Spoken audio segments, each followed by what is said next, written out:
All right, so tell me a little bit what you mean by C.S. Lewis's true myth and explain that.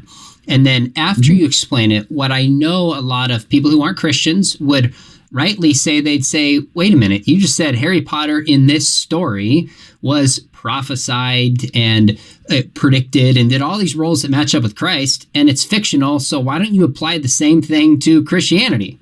Good point. Okay, yeah. Good point. That's what I just said. Great minds, Frankie.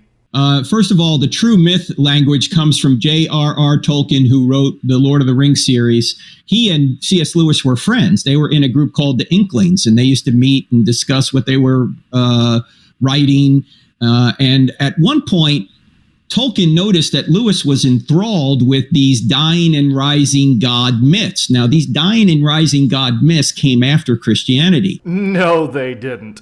Such myths concerning Osiris go back to the 3rd millennium BC, as represented by the pyramid texts. For Greco-Roman divinities like Asclepius, Heracles, and Aristeus, our earliest attestation comes from the 5th to the 1st centuries BC. That's before Christ. This is more fact-challenged than a Truth Social post at midnight after Trump has ingested 6 buckets of KFC and all-new tough-on-COVID Bleach Plus.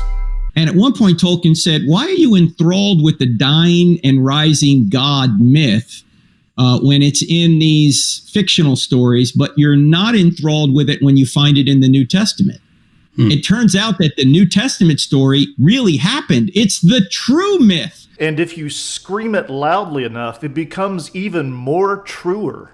Recognizing that Christianity shares common features with other ancient myths and legends, but insisting that Christianity is the true myth is one way that believers interpret the evidence. It's a kind of theological compromise, a way of accepting the myriad parallels between Christ and other divine figures of antiquity, but holding on to one's own cherished beliefs.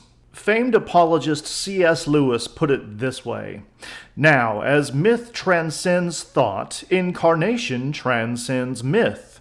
The heart of Christianity is a myth which is also a fact.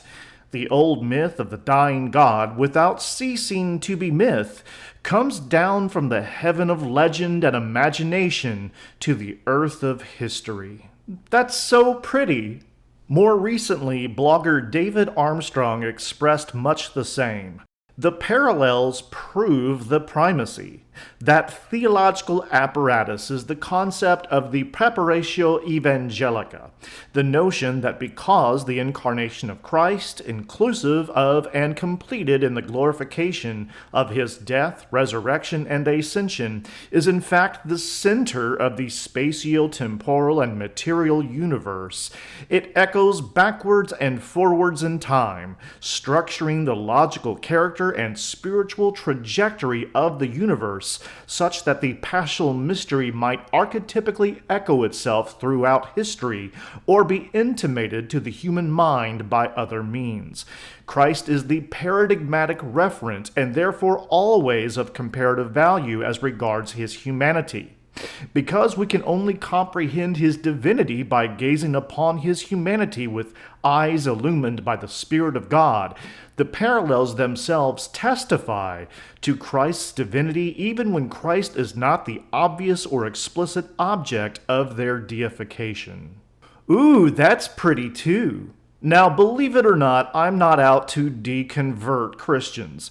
My primary aim is to share knowledge and defend non-belief. So I'm fine with any Christians believing this. It's no skin off my back. But I will say why I personally don't buy this. To begin with, no matter how eloquent the prose or sophisticated the thinking may be, it still smacks of special pleading. On the one hand, you're acknowledging that all such stories outside of Christianity are myths, but in this one case, it's actually true. By their very nature, we deem stories of miraculous birth, stilling the wind and seas, and resurrecting or ascending to the sky as myths, because there's no correspondence to this kind of activity in the real observable world. Why grant one but not the others? If it's because Jesus himself was historical and once present in the spatio-temporal world, so were the Caesars, Apollonius of Tyana, Hadrian's lover Antinous, and Alexander the Great, about whom similar stories were told. It may seem natural to give Jesus pride of place based on the predominant religious ideas of our Western culture, but one must be wary of just that. Enculturation frames one's sense of reality.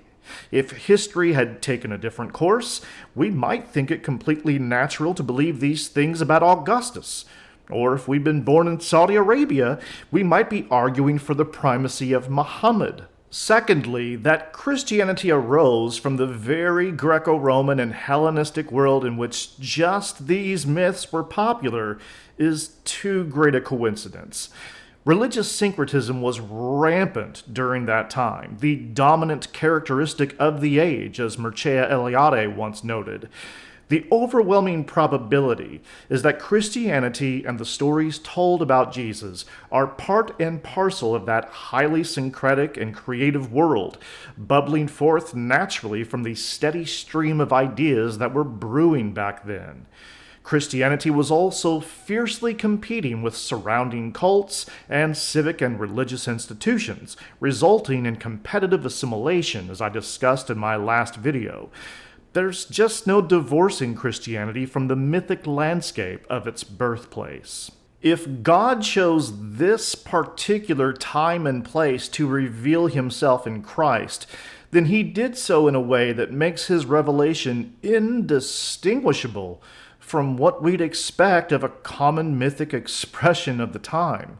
Occam's razor bids us to accept the simpler explanation with the least ad hoc assumptions.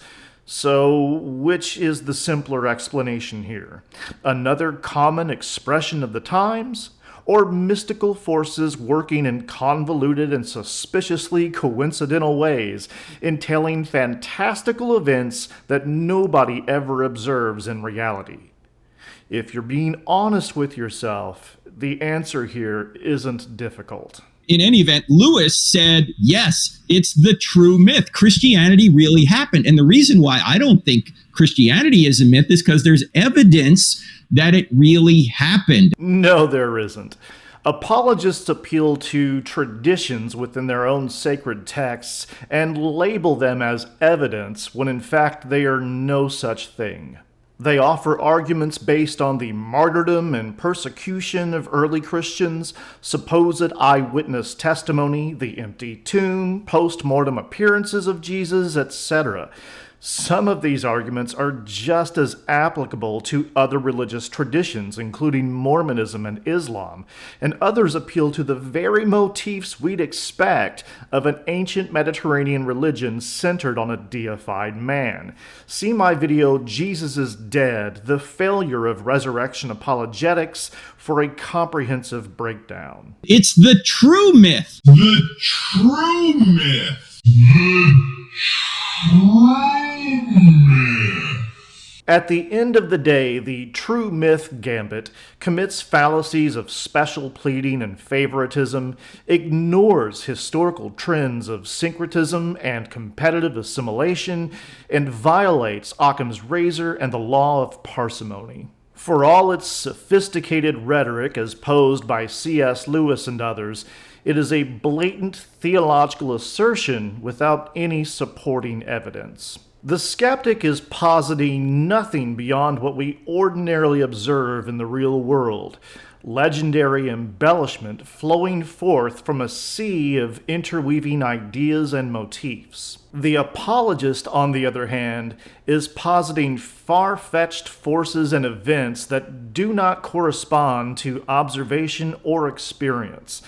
In short, one camp is firmly footed in reality, and the other is not. This is the real world, and you need to wake up. If you enjoyed this video and got something from it, or if you're a Christian who's hate watching this right now and your blood pressure and rage boner are through the roof, give me a like and subscribe, and consider joining my Patreon. And thank you a million times over to all those out there who are supporting my work, who've joined the Patreon. I could not do this work without you. You are my Quan. That's from Jerry Maguire. Jerry Maguire, you are my ambassador of Quan, man.